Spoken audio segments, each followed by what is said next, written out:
Vertical jigging is a very popular method for targeting walleyes in rivers. And the question is, why vertical? Why wouldn't you cast, or why wouldn't you drag the jigs or do other things? The bottom line is that most rivers are snag ridden. The bottom is covered in broken rock, rock and other debris. And with a vertical presentation, you can swim the jig just off bottom, staying out of the snags, yet still be close enough to the bottom to get bites. And that's why vertical jigging is a superior presentation in rivers most of the time. Not all the time, but most of the time, staying vertical is the key to catching fish. We go Douglas. Ooh, he switched to a little brighter color. Yeah, a little brighter color. Probably a good idea in this dirty water. Yep. Vertical jigging looks simple, but actually it's anything but simple. It's very complex. Obviously, we're drifting downstream. The jigs are straight below the boat, but in order to maintain that presentation, it requires boat control.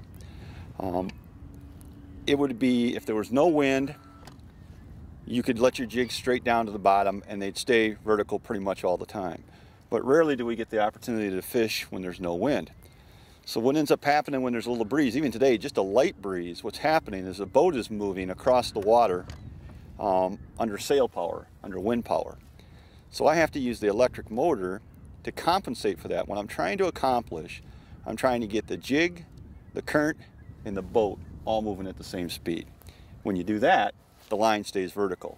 And when the line stays vertical, you can position your jigs close to bottom, but just off bottom. And that's the trick.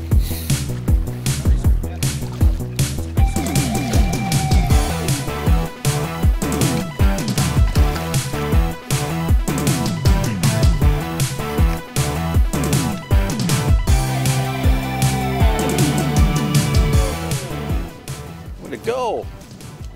Yeah, I think we got a double header here, buddy. Kirk's got a keeper. And I might have one to join you there, my friend. Well, one of the other refinements to vertical jigging is the rods and reels, and in particular the line that you use. You're going to need a nice lightweight graphite rod. These are 6.5 foot medium light Okuma Deadeyes. It was a rod designed specifically for vertical jigging. And it's an IM8 rod, so it's a very high quality graphite rod. Light and super sensitive. That's going to be important because you're going to be holding these rods all day. You don't want a heavy rod. And I've got it loaded with a 20 size reel here. And then on the reel is a very important piece of equipment. We've got braided fishing line. The super braid that's on here is Vicious braid. It's 10-pound test, but it's only 2-pound diameter.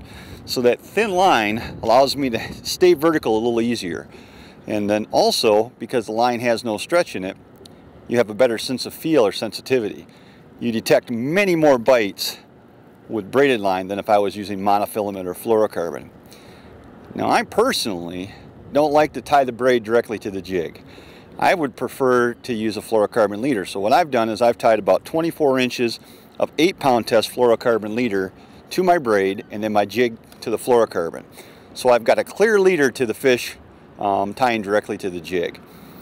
A couple reasons for that. I think that the clear leader is harder for the fish to see, and I also think that if I do break off and I need to retie, it's easier and faster to retie a fluorocarbon leader than it is to retie braid.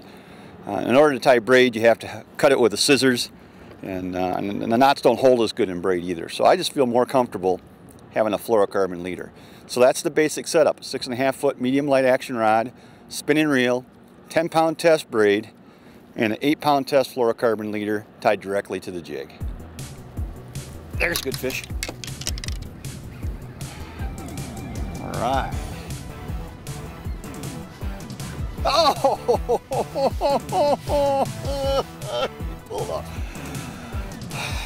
I like walleye a lot, especially in breadcrumbs and bubbling grease.